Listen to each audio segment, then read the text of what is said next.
ముందే ప్లాన్ వేసుకున్నాడు.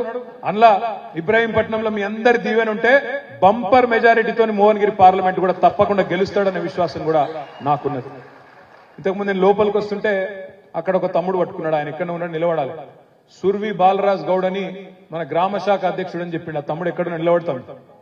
సుర్వి బాలరాజ్ గౌడ్ అడును జంప్ అయిందా, కవాడిపల్లి వస్తుంటే నన్ను పట్టుకున్నాడు. ఒక్క నిమిషం అన్నాడు. ఏం తమ్మి అంటే, అన్నా మేము గ్రామ శాఖ అధ్యక్షుడిని టిఆర్ఎస్ పార్టీ, మీరు ధైర్యంగా ఉండుర్రి, కింది స్థాయిలో క్యాడర్ గట్టిగా ఉంది, మీరు గట్టి కొట్లాడుర్రి, మేము వెంబడే ఉంటామని చెప్పి నాకు ధైర్యం చెప్పిండు ఆ తమ్ముడు ఇక్కడికి వచ్చేటప్పుడు. నేనేమంటున్నా, మేము ఎవ్వరం బీరిపోయలేం, భయపడలేం. అందులో ఈ కాంగ్రెస్ బీజేపీలకు భయపడే పరిస్థితి అంతకంటే ఏం లేదు. ఎందుకంటే మన రేవంత్ రెడ్డి గారి సంగతి నాకంటే బాగా మీకే తెలుసు. మైకు వీరుడు ఆయన. మైకు మాత్రం పట్టుకుంటే పూనకం వస్తుంది, ఏది పడుతుంది మాట్లాడతాడు. ఇప్పుడిప్పుడే ప్రజలకు వాస్తవాలు తెలుస్తున్నాయి. అరిచేతిలో వైకుంఠం చూపెట్టిండు, అరిచేతిలో వైకుంఠం చూపెట్టిండు. ఏమన్నాడు, రేవంత్ రెడ్డి అంటేనే రియల్ ఎస్టేట్, రియల్ ఎస్టేట్ అంటేనే రేవంత్ రెడ్డి అన్నాడు. అన్నాడా లేదా? మరి అలా ఏమైంది రియల్ ఎస్టేట్ పరిస్థితి ఇబ్రాహీంపట్నంలో, రంగారెడ్డి జిల్లాలో? బాగుందా? మార్పు బాగుందా? మరి ఆలోచన చేయాలి. అందుకే మనం ఇప్పుడు మనమేమో ఎంతసేపు ఏం ఆలోచన చేసినాం, 10 ఏళ్ళ అధికారంలో ఉంటే ఈ రాజకీయ పంచాయతీలొద్దు, కక్షలొద్దు, కేసులు పెట్టుడొద్దు, లంగ పనులు చేయొద్దు, మనం కూడా పార్టీల పరంగా భేదభావం చూపెట్టొద్దు, అందరు మనోళ్ళు అనుకుని పనిచేయాలి, అందరు మనోళ్ళని మందుకుపోయినాం. ఒక ఫాక్స్కాన్ తెచ్చుకోవాలి, దాంతో మంచి జరగాలి. నేను కిషన్ రెడ్డి అని ఎంబడబడి, అన్నా జర ల్యాండ్ ఇయ్యే, జల్దీ ఇయ్యే అని చెప్పి ఆయన ఎంబడబడి ఫాక్స్కాన్ తెప్పించినాం. ఇవాళ ఏప్రిల్ మేలో చాలు కావాల్సిన ప్రాజెక్ట్ మరి ఉన్నదో ఎవడని ఎత్తుకపోయిండో నేనైతే చూడలే. ఈ మధ్యన 4 నెలలు జర ఎవరన్నా పంపి అన్న, జర పంపించి 4 ఫోటోలు తీపిచ్చి ఇప్పుడే బంటికి చెప్పిన, అరే తమ్మి జర ఏమైందో చూడరా ఆడ ఫోటోలు తెప్పి అని చెప్పిన. కలెక్టరేట్ ఇక్కడనే కట్టుకున్నాం మీ నియోజకవర్గంలో, రంగారెడ్డి జిల్లా కలెక్టరేట్. ఇలా మీ ఇబ్రాహీంపట్నానికి తెచ్చిన ఘనత కూడా మీ కిషన్ రెడ్డి గారికి దక్కుతుందనే మాట కూడా నేను విజ్ఞప్తి చేస్తా ఉన్నా. కలెక్టరేట్ తెచ్చుకున్నాం, ఫాక్స్కాన్ తెచ్చుకున్నాం. ఫాక్స్కానే కాదు, ఒక మైసూరు కంపెనీ కేన్స్ అని వాళ్ళని కూడా 3,500 కోట్ల పెట్టుబడి పెట్టేందుకు అక్టోబర్లో ఒక కాలు ఎలక్షన్లు ఉన్నప్పటికీ మాకు ఫాక్స్కాన్ పక్కకే జాగా కావాలంటే వాళ్ళని కూడా రప్పించి ఇక్కడ పెట్టిపించినాం. మొన్న బాధాకరమైన విషయం ఏంటంటే, మొన్న వార్త వచ్చింది 15 రోజుల కింద, వాళ్ళకి మేము పోతున్నాం, గుజరాత్ పోతున్నాం, కొత్త ప్రభుత్వం వచ్చింది, వీళ్ళు చక్కగా లేరు, మేము పోతున్నామని చెప్పి మనం జాగా ఇచ్చినా జమీన్ ఇచ్చినా కూడా వాళ్ళు వెళ్ళిపోయింది. అట్లా ఇంకెవరో పోతుండ్రో ఇక ఈ 4 నెలలు నేను పట్టించుకుంటలేను, నాకు తెలియదు. కానీ చాలా మంది పారిపోయే పరిస్థితి ఉన్నది. రియల్ ఎస్టేట్ పడ్డది అని మీరు అంటున్నారు. ఎందుకు పడుతుంది రియల్ ఎస్టేట్? ప్రభుత్వానికి తెలివి లేకపోతే, ప్రభుత్వానికి ఆలోచన లేకపోతే, అవగాహన లేకపోతే పడుతుంది. మనము మీ ఇబ్రాహీంపట్నం నియోజకవర్గంలో పక్కనే ఉండే మహేశ్వరం నియోజకవర్గంలో ప్రపంచంలోనే అతిపెద్దదైన ఫార్మాసిటీ పెట్టాలని చెప్పి రైతులకు సరైన నష్టపరిహారం ఇచ్చి సాధ్యమైనంత కాడికి బుదిరకిచ్చి వాళ్ళని బతిమిలాడి మొత్తానికి ఫార్మాసిటీ కోసం భూమి సేకరణ చేసినాం. మొత్తం పంచభాక్ష పరమాణాలు కదా వడ్డించి పెట్టినట్టు వడ్డిచ్చిన ఇస్తరి వాళ్ళ ముంగడ పెట్టినాం. వాళ్ళకు తినుడు కూడా శాతమైతే లేదు కాంగ్రెస్ వాళ్ళకు. మొత్తం తయారు చేసి పెడితే అనుమతులన్నీ తీసి పెట్టినాం, మొత్తం టెండర్లు గిండర్లు అన్ని చేసి పెట్టినాం. వాళ్ళు చేయవలసిందల్లా ఒకటి కంపెనీలు కూడా తయారున్నాయి తీసుకుంటేందుకు. ఆ కంపెనీలకు జాగిచ్చి అక్కడ బ్రహ్మాండంగా లక్షల మందికి కొలువులు తెచ్చే ఒక కల్పతరువు లాంటి ప్రాజెక్టు ఫార్మాసిటీ. దాన్ని కూడా కనీసం నడుపుకునే తెలివి లేని సన్నాసులు ఈ కాంగ్రెస్ నాయకులు. ఎప్పుడొస్తుంది రియల్ ఎస్టేట్? అక్కడ కంపెనీలు వస్తే, అక్కడ ఫ్యాక్టరీలు వస్తే, పనిచేసేటోళ్ళు ఉంటే, దాని పక్కకు యూనివర్సిటీలు వస్తే, దాని పక్క కాలేజీలు వస్తే, దాన్ని ఆనుకొని రియల్ ఎస్టేట్ కూడా ఊపందుకుంటుంది. అంతేగాని మనం పరిశ్రమల కోసం పెట్టిన భూములు, ఇప్పుడే అన్న చెప్తున్నాడు రామరెడ్డి అన్న మనం ఇక్కడ టీఎస్ఐసి కోసం ఇక్కడ తెచ్చిపెట్టిన భూములు కొన్ని, వాటిని కూడా ఇవాళ హెచ్ఎండిఏ వాళ్ళు లేఅవుట్ వేయాలని ఆలోచన చేస్తున్నారన్న ఇక్కడ అని చెప్తున్నాడు. ఎక్కడన్నా పరిశ్రమ వస్తే దాని పక్కకు రియల్ ఎస్టేట్ ఉప్పు వస్తుంది, కానీ కేవలం రియల్ ఎస్టేట్ అంటే దాంతో లాభం ఉండదు. ఆ అవగాహన కూడా ఇప్పుడున్న ప్రభుత్వానికి లేదు. కానీ మాటలు ఎన్ని చెప్తున్నారో ఒక్కసారి మీరు చూడండి. నేను ఉత్తగానే అంటలేను రేవంత్ రెడ్డి గారిని మైకు వీరుడు అని. నిజంగానే మైకు వీరుడు. మైకు పట్టుకోగానే ఏమన్నాడు, ఇగో లోన్ తెచ్చుకోనో లేవలని ఉంటే ఉరుకుర్రి, చెప్పని ఉరుకుర్రి, బ్యాంకుకు ఓన్రి, 2 లక్షల రుణం తెచ్చుకోన్రి, నేను వస్తూనే ఉన్నా, డిసెంబర్ 9 నాడు సంతకం పెడతా, మాఫీ చేస్తా అన్నాడు. డిసెంబర్ 9 అన్నాడు, కానీ ఏమైందో ఏందో 2 రోజుల ముందే ప్రమాణ స్వీకారం చేసిండు డిసెంబర్ 7 నాడు. ఎందుకు 2 రోజులు ఆలస్యం అయితే ఎవడన్నా కుర్చీ ఎత్తుకపోతాడేమో అనుకున్నాడు, ఆయనతో 2 రోజుల ముందు ప్రమాణ స్వీకారం చేసిండు. 2 రోజుల ముందు ప్రమాణ స్వీకారం అయితే చేసిండు, కానీ 2 లక్షల రుణం మాత్రం ఇంతవరకు అత్తలేదు పత్తలేదు. డిసెంబర్ 9 పోయింది, జనవరి 9 పోయింది, ఫిబ్రవరి 9 పోయింది, మార్చి 9 పోయింది, ఏప్రిల్ 9 కూడా నిన్నగాక మొన్న పోయింది. 4 నెలలు నిండింది, 5వ నెల పడ్డం. మరి ఏమైందా రేవంత్ రెడ్డి గారు? రుణమాఫీ అంటే పేగులు కత్తిరిస్తా మెడలు వేసుకుంటా అంటాడు. ఎవడన్నా పేగులు కత్తిరిస్తాడే ముఖ్యమంత్రి? జేబుల కత్తెర పెట్టుకొని తిరుగుతున్నా అంటాడు. జేబుల కత్తెరలు పెట్టుకుని ఎవడు తిరుగుతాడు? ఎవరు తిరుగుతారు? జేబు దొంగలు తిరుగుతారు. జేబుల కత్తెర పెట్టుకొని తిరుగుతాడు ఎవడన్నా ముఖ్యమంత్రి? దబ్బన జర్ర అటు ఇటు అయిందనుకో కత్తెర ఏమవుతుంది? జేబుల ఆగం అవుతుంది. నేనేమంటున్నా, అన్ని గలీజు మాటలు, ఒక్కటన్నా సక్కటి మాట వస్తుంది ఆయన నోట్లోకి వెళ్ళి. ఏం మాట్లాడతాడే? లంకె బిందెలు ఉంటాయి అనుకొని వచ్చిన నేను, ఖాళీ కుండలు ఉన్నాయి అంటాడు. ఎవడన్నా ముఖ్యమంత్రి మాట్లాడే మాటనా? ఏం మాట అది? లంకె బిందెలు ఉంటాయి సెక్రటేరియట్లా, గడ్డపారలు పట్టుకొని తట్టపారలు పట్టుకొని నెత్తి మీద అర్ధరాత్రి దుప్పట్లు కప్పుకొని ఎవడు తిరుగుతాడు లంకె బిందెల కోసం? పచ్చి దొంగలు లంగలు తిరుగుతాడు. ఈయన మరి ఇదివరకు ఏం చెప్తున్నాడో నాకు తెలియదు, కానీ ఖాళీ కుండలు కనబడుతున్నాయట. రేవంత్ రెడ్డి గారు వారికి నేను విజ్ఞప్తి చేస్తున్నా, మాట్లాడితే ఒక డైలాగ్ కొడతాడు, మొగోనివైతే గెలువు, మొగోనివైతే చెయ్యి అంటాడు. అయ్యా రేవంత్ రెడ్డి, నీ భాషలు నీకే చెప్తున్నా భయ్, నేను నాకు ఆ భాష రాదు, నీకోసం నేర్చుకొని మాట్లాడుతున్నా. రేవంత్ రెడ్డి గారు మొగోనివైతే ఇచ్చిన మాట ప్రకారం 2 లక్షల రుణం మాఫీ చేసి ఓటు అడుగు. రేవంత్ రెడ్డి మొగోనివైతే మా ఆడబిడ్డలకు మాట ఇచ్చినావు, 18 ఏళ్లు నిండిన ఆడబిడ్డలందరికీ నెలకు 2500 వేస్తా అన్నావు, ఇచ్చినాకనే ఓటు అడుగు. మొగోనివైతే నేను అడుగుతున్నా. మొగోనివైతే ముసలోళ్ళకి చెప్పినావు, కేసీఆర్ 2000 ఇస్తుండు,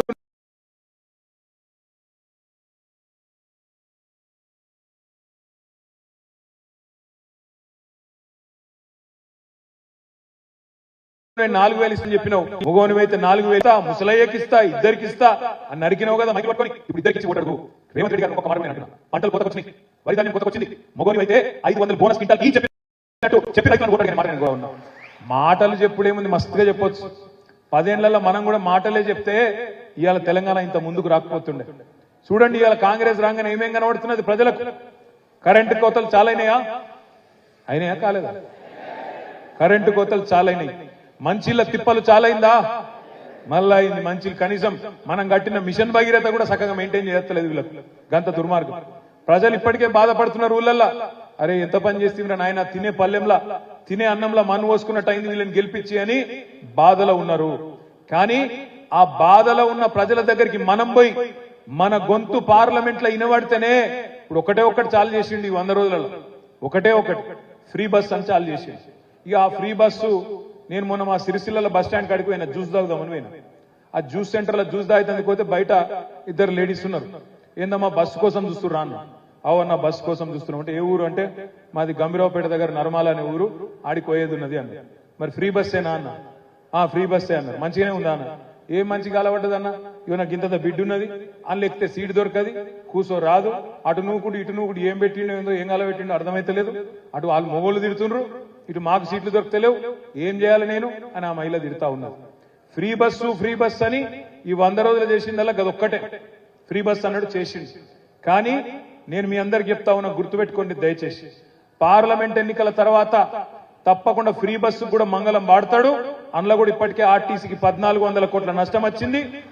ఓడ మీద ఉన్నప్పుడు ఓడమల్లన్న, ఓటుకెక్కినాక బోడమల్లన్న. అది ఖచ్చితంగా మళ్ళీ రేవంత్ రెడ్డి చేస్తాడు, యాద పెట్టుకోమని చెప్పి కూడా నేను కోరుతా ఉన్నా. ఇంకొక మాట కూడా నేను మీకు విజ్ఞప్తి చేస్తున్నా. ఆడబిడ్డలకు చెప్పిండు, తులం బంగారం అన్నాడు. కేసీఆర్ లక్షిస్తుండు, నేను తులం బంగారం ఇస్తా అని చెప్పిండు. దాని మీదకెళ్ళి తులం ఇస్తా అన్నాడు. పాపం మా ఆడబిడ్డలు సెంటిమెంట్ పడిపోయింది. ఎందుకంటే వాళ్ళకి ₹1,00,000 ఇస్తా అంటే తక్కువ కనబడుతుంది. కానీ తులం బంగారం అనేవారికి అరే బాగుందిరా తులం బంగారం అని దానికి పోతారు. ఆడబిడ్డలు కొంతమంది ఓట్లు వేసారు. మనం పోయి చెప్పాలి, ఇంటింటికి పోయి చెప్పాలి ఇట్లా మోసం చేసిందనే మాట. ఇంకొక మాట కూడా నేను మీకు విజ్ఞప్తి చేస్తా ఉన్నా. ఎందుకు వేయాలి ఓటు కాంగ్రెస్ పార్టీకి? ఇప్పుడు దబ్బన పొరపాటున కాంగ్రెస్ ఓటు వేసినాం అనుకో ఇబ్రహీంపట్నంలో, ఏమంటారు రేపు? రుణమాఫీ చేయకపోయినా మాకే వేసిర్రు, మేము 2500 ఇవ్వకపోయినా మహిళలు మాకే వేసిండ్రు, తులం బంగారం ఇవ్వకపోయినా మాకే వేసిండ్రు. రుణమాఫీ కాదు కదా దాని పేరేంది, మన రైతు కూలీలకు నెలకు ₹1000 ఇవ్వకపోయినా మాకే వేసిండ్రు, రైతు బంధు పెంచకపోయినా మాకే వేసిండ్రు, మరి ఏమి చెయ్యకపోయినా మాకే మళ్ళా ఓట్లేస్తే నేనెందుకు పెంచాలి, నేను కేసీఆర్ మొత్తం ఖజానా ఖాళీ చేసిపోయిందని చెప్పి తప్పించుకుంటా అని చెప్పి రేవంత్ రెడ్డి గారు అన్ని పథకాలకు మంగళం పాడతాడు. దయచేసి యాద పెట్టుకోండి. ఇది 10 మందికి చెప్పండి. బంగారం పోతుంది, ఫ్రీ బస్సు పోతుంది, అన్ని పోతాయి. అన్ని పోవద్దంటే మనం గట్టిగా లొల్లి పెట్టాలి. గట్టిగా కడుపులో గుద్దినట్టు ఒకరు మంచి బందోబస్తు మనిషి ఉండాలంటే క్యామ మల్లేష్ అన్నను మంచి మెజారిటీతో గెలిపించి పార్లమెంటుకు పంపమని చెప్పి నేను విజ్ఞప్తి చేస్తా ఉన్నా. ఇలా మీకు ఎమ్మెల్యే గారు లేరు ఇబ్రహీంపట్నంలో. రేపు ఇక్కడ మీ అందరికి కార్యకర్తలకు అండగా ఉండాలంటే, ఒక పోలీసునికి ఫోన్ చేయాలంటే, ఒక ఎంఆర్ఓ ఫోన్ చేయాలంటే, రేపు మీ ఎంపీ గారు మీ ఇబ్రహీంపట్నం ఆయననే ఉంటే మీకు ఎంత ధైర్యం ఉంటుందో ఒక్కసారి ఆలోచన చేయమని చెప్పి కూడా నేను కోరుతా ఉన్నా. మనోడే ఉన్నాడనుకో, ఉరికితే అటు కిషన్ అన్న ఉంటాడు, ఎట్లాగూ ఇటు మల్లేష్ అన్న కూడా ఉంటాడు. ఇద్దరు మీరు ఎవరు ఉరికినా ఫోన్ చేస్తారు, మాట్లాడతారు. ఏదైనా ప్రోగ్రామ్ లో కూడా మనకు కూడా ప్రోటోకాల్ ఉంటది, మన హక్కులు కూడా కాపాడుకునే పరిస్థితి ఉంటది. కాబట్టి దయచేసి ఆలోచన చేయమని కోరుతున్నా. ఇంకో దిక్కు బీజేపీ వాళ్ళు. ఇక బీజేపీ వాళ్ళకి ఎందుకు ఓటేయాలో నాకైతే తెలియదు. మీ ఆడబిడ్డలు ఆలోచన చేయాలా. ఇవాళ మోడీ గారు వచ్చిన తర్వాత 2014 నుంచి ఇప్పటి వరకు 10 ఏళ్లలో అన్ని పిరం చేసింది. ఉప్పు పిరమైంది, పప్పు పిరమైంది, నూనె పిరమైంది, చింతపండు పిరమైంది. అన్ని పిరం చేసిన నాయకుడు గౌరవనీయులు ప్రధానమంత్రి నరేంద్ర మోడీ గారు. అందుకే ఇవాళ భారతదేశంలో ఆయన ఎవరు ప్రియమైన ప్రధానమంత్రి అంటలేరు, పిరమైన ప్రధానమంత్రి గారు అంటున్నారు. అన్ని పిరం చేసిన ప్రధానమంత్రి. ఆయన ఓటేస్తే 400 సిలిండర్ 1200 చేసింది. ఇక వాళ్ళు మాటలు ఇంటనైతే గమ్మత్ అనిపిస్తుంది. మాకే ఓటేయాలంటారు. ఎందుకు నాయన అంటే జై శ్రీరామ్. మనకు రాముడితోనేం పంచాయతీ లేదు. రాముడు బీజేపీడేం కాదు, రాముడు అందరివాడు. రాముడు అందరి దేవుడు, అందరివాడు. మనకు రామునితో పంచాయతీ లేదు. నేను మీ అందరికి ప్రార్థించేది ఒకటే, రామునికి బరాబర్ మొక్కుదాం, రాముడికి బరాబర్ మొక్కుదాం. కానీ బీజేపీని మాత్రం పండబెట్టి తొక్కుదాం, ఖచ్చితంగా ఓడగొడదాం అనే మాట నేను విజ్ఞప్తి చేస్తా ఉన్నా. ఎందుకంటారా? ఎందుకు వేయాలి బీజేపీకి ఓటు? మన 5 మండలాలు గుంజుకున్నందుక, మన భద్రాద్రి రాముణ్ణి పట్టించుకోనందుక, మన రైతుల మోటార్లకు మీటర్లు పెడతానన్నందుక, మనకు వరంగల్లో కాజీపేటలో కోచ్ ఫ్యాక్టరీ ఇయ్యనందుక, బయ్యారంలో ఉక్కు కర్మాగారం ఇయ్యనందుక, మన పాలమూరు రంగారెడ్డి ఎత్తిపోతల పథకానికి జాతీయ ప్రాజెక్టు హోదా ఇయ్యనందుక, లేదా మన రంగారెడ్డి జిల్లాకు కల్పతరువు లాంటి ITIR ను రద్దు చేసినందుక, లేదా ఒక్క మెడికల్ కాలేజ్ ఇయ్యనందుక, ఒక్క నవోదయ పాఠశాల ఇయ్యనందుక ఎందుకు వెయ్యాలి బీజేపీకి ఓటు? 10 ఏళ్లలో ఏం చేసిండు నరేంద్ర మోడీ మన తెలంగాణకు? ఒక్క మాట చెప్పండి. యోగి పని చేసిండు నరేంద్ర మోడీ గారు కాబట్టి ఓటేయమని అడిగే పరిస్థితి ఉందా వాళ్ళకు? ఏమి లేదు. ఏమన్నంటే జై శ్రీరామ్, జై శ్రీరామ్ అనడంలో ఇబ్బంది లేదు. కానీ ఇవాళ రాముణ్ణి అడ్డం పెట్టుకుని రాజకీయం చేయాలనుకుంటే మాత్రం తప్పకుండా కొట్టాడవలసిన బాధ్యత, వాళ్ళ నిజ రూపం ఏందో బయట పెట్టవలసిన బాధ్యత కూడా మన మీదనే ఉన్నది. మనం కూడా కట్టినాం యాదాద్రి, కానీ ఎన్నడన్నా రాజకీయం కోసం వాడుకున్నామా? యాదగిరిగుట్ట లక్ష్మీ నరసింహ స్వామిని అడ్డం పెట్టుకుని రాజకీయం చేసినామా? ఇలా నువ్వు చేసిన పనేందో 10 ఏళ్లలో చెప్పొద్దా ప్రధానమంత్రి? చెప్పి ఓటు అడగద్దా? ఇగో తెలంగాణకు ఈ రోడ్డు తెచ్చినా, తెలంగాణకు ఈ రైలు తెచ్చినా, ఈ కొత్త రైల్వే స్టేషన్ కట్టినా, ఇగో ఇన్ని పరిశ్రమలు తెచ్చినా, మీకోసం ప్రత్యేకంగా ప్యాకేజ్ ఇచ్చినా అని చెప్పే ముఖం ఉందా బీజేపీలకు? ఏమీ లేదు. ఏం చేసినవరా నాయన బీజేపీడా అంటే చెప్పేందుకు ఏం లేదు. అందుకే మనం గుర్తు పెట్టుకొని కర్రుగాల్చి వాత పెట్టాలి. మన దగ్గర వరి ధాన్యం బాగా వండింది తెలంగాణలో కేసీఆర్ వచ్చినాక. 3.5 కోట్ల టన్నులు, 1 కాదు 2 కాదు, 3.5 కోట్ల టన్నుల ధాన్యం పండించే స్థాయికి తెలంగాణ ఎదిగింది. ఎదిగితే ఫుడ్ కార్పొరేషన్ ఆఫ్ ఇండియా కేంద్ర ప్రభుత్వం చేతులు ఎత్తేసింది. మేము ఓన్లేం పోయి గింత మీరు ఇస్తే మేము మెడికల్ కొంటామన్నారు. మేము పోయినాం, మంత్రులందరం పోయినాం. కేసీఆర్ గారు చెప్తే అక్కడ ఒక ఆయన ఉంటాడు మంత్రి పీయూష్ గోయల్ అని. ఆయన ఏమంటాడు తెలుసా? మీరు గింత బియ్యం ఎందుకు పండిస్తురా అన్నాడు. చెప్పినాం సార్, మా దగ్గర మేము మంచిగా చెరువులు బాగా చేసినాం, ప్రాజెక్టులు కడుతున్నాం, బ్రహ్మాండంగా చేస్తున్నాం, రైతు బంధు ఇస్తున్నాం, రైతు బీమా పెట్టినాం, 24 గంటల కరెంట్ ఇస్తున్నాం. మా రైతుల్లో ఒక ధైర్యం వచ్చింది, పంటలు పండిస్తున్నారు. ఇదివరకు పడావు పడ్డ భూములు కూడా ఇలా అచ్చుగడుతున్నారు, అచ్చుగట్టి బ్రహ్మాండంగా పొలం చేస్తున్నారు. కాబట్టి మా దగ్గర దిగుబడి పెరిగింది అని చెప్తే ఆయన ఏమంటాడు తెలుసా? ఓ పని చేయరాదు, మరి ఎండాకాలం మీరు ఆ వడ్లన్నీ నూకలైతే అంటున్నారు కదా, మరి మేమైతే కొనే పరిస్థితి లేదు, మీ వాళ్ళకు నూకలు తినుడు నేర్పియరాదన్నారు. మరి ఎందుకు మనం నూకలు తినుడు నేర్పియమన్నందుకు బీజేపీ కోటేయాల్సింది? నూకలు తినుడు నేర్పియమంటావు, వడ్లు కొనవు, మోటార్లకు మీటర్లు పెడతా అంటావు, ఒక పరిశ్రమ ఇయ్యవు, ఏం చేసినవరా అంటే సమాధానం చెప్పవు. మళ్ళీ మీదికెళ్ళేమో ఈ బండి సంజయ్ అని ఒక ఆయన ఉన్నాడు. ఆయన అంటాడు దేవుడయ్యా దేవుడు మోడీ అంటాడు. ఎవరికి దేవుడు? 60 రూపాయల పెట్రోల్ 110 రూపాయలు చేసినాడు దేవుడా? 50 రూపాయల డీజిల్ 90 రూపాయలు చేసినోడు దేవుడా? అన్ని పిరం చేసినందుకు దేవుడా? ఒక్క కాలేజీ అన్నందుకు దేవుడా? ఏమిటికి దేవుడు? దేనికి దేవుడు నువ్వు?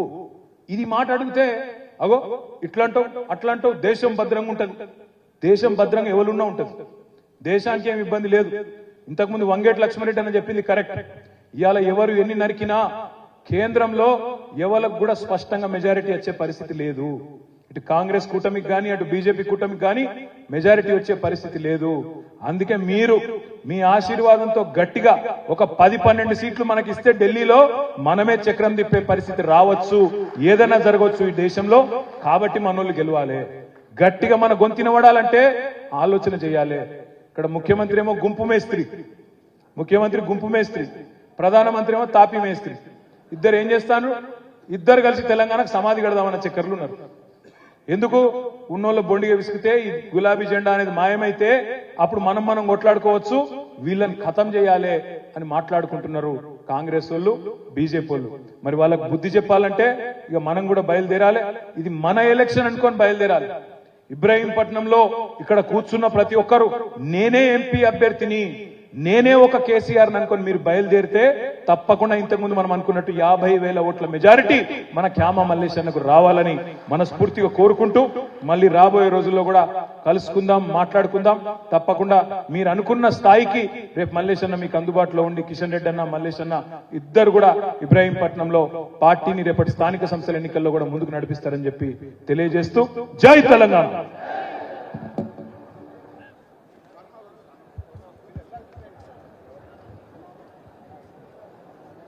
వికాసం వస్తేనే ప్రగతి వస్తుంది, ప్రగతితోనే ఆర్థిక ప్రగతితోనే సమాజంలో సమానత్వం వస్తుంది అని చెప్పిండు.